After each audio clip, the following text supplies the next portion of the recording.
वृंदावन की पवित्र भूमि, जहाँ हर सुबह हवा में एक अलग सी मधुरता घुली रहती थी, जहाँ पेड़ों की छाया भी जैसे भक्ति में डूबी होती थी, वहीं बसती थी राधा। और उस भूमि की हर धड़कन में गूंजता था एक ही नाम, कृष्णा।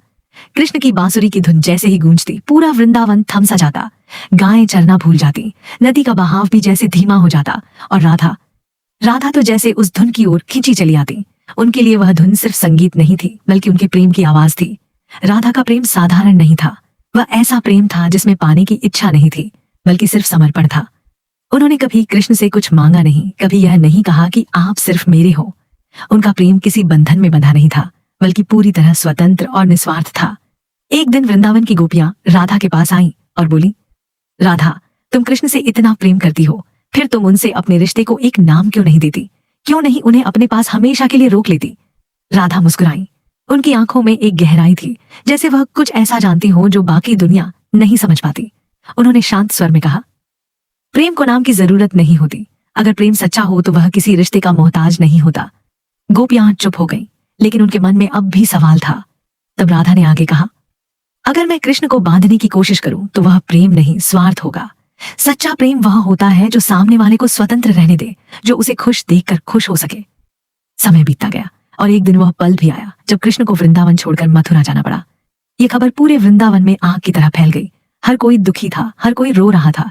सभी को यही लग रहा था कि अब सब कुछ बदल जाएगा। सबसे ज्यादा चिंता लोगों को राधा की थी। उन्हें लगा कि राधा इस दर्द को सह नहीं पाएंगी। लेकिन जब लोगों ने राधा को देखा तो वे हैरान रह गए।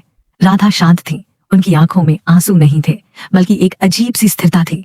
किसी ने उनसे पूछा, राधा, क्या तुम्हें दुख नहीं हो रहा कि कृष्ण तुम्हें छोड़कर जा रहे हैं? राधा ने धीरे से मुस्कुराते हुए कहा, जो कभी मेरे दिल से गया ही नहीं, उसके जाने का दुख कैसा? उनकी यह बात सुनकर सभी स्तब्ध रह गए। जहां दुनिया प्रेम को साथ रहने और पाने से जोड़ती है, वहीं राधा ने दिखाया कि सच्चा प्रेम आत्मा से जुड़ा होता है, शरीर से नहीं। कृष्ण वृंदावन छोड़कर चले गए, लेकिन उनका प्रेम वहीं रह गया, राधा के दिल में, वृंदावन की हवा में और हर उस धुन में जो कभी उनकी बांसुरी से निकली थी। राधा ने कभी शिकायत नहीं की, कभी यह नहीं कहा कि भगवान ने मेरे साथ अन्याय किया। उन्होंने हर परिस्थिति को स्वीकार किया। उनका विश्वास अडिग था। उन्होंने दुनिया को यह सिखाया कि सच्चा प्रेम वह नहीं जो हमें सिर्फ खुशी दे, बल्कि वह है जो हमें हर परिस्थिति में मजबूत बनाए। प्रेम वह है जो हमें तोड़ता नहीं, बल्कि हमें और गहराई से जोड़ता है, खुद से भी और उस व्यक्ति से भी जिससे हम प्रेम करते हैं। राधा का प्रेम एक ऐसा उदाहरण बन गया जो समय के साथ और भी पवित्र होता गया। आज भी जब कोई सच्चे प्रेम की बात करता है तो सबसे पहले राधा कृष्ण का नाम लिया जाता है। उनकी कहानी हमें यह समझाती है कि प्रेम का असली अर्थ क्या है। प्रेम सिर्फ साथ रहने का नाम नहीं है, बल्कि एक एहसास है जो दूरी, समय और परिस्थितियों से भी ऊपर होता है। अगर प्रेम में स्वार्थ है तो वह टिक नहीं सकता, लेकिन अगर प्रेम में त्याग है, विश्वास है और समर्पण है तो वह कभी खत्म नहीं होता। राधा ने यह साबित कर दिया कि सच्चा प्रेम पाने में नहीं, बल्कि समझने में होता है। किसी को अपने पास रखने में नहीं, बल्कि उसे उसके रास्ते पर आगे बढ़ते देखने में होता है। इस कहानी की सबसे बड़ी सीख यही है कि सच्चा प्रेम हमें कमजोर नहीं बनाता, बल्कि हमें अंदर से मजबूत बनाता है।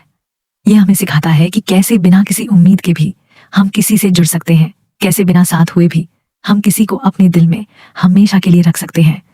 याद रखो, जहां अहंकार खत्म होता है और विश्वास शुरू होता है, वहीं से सच्चा प्रेम जन्म लेता है, और वही प्रेम सबसे पवित्र, सबसे सच्चा और सबसे शक्तिशाली होता है।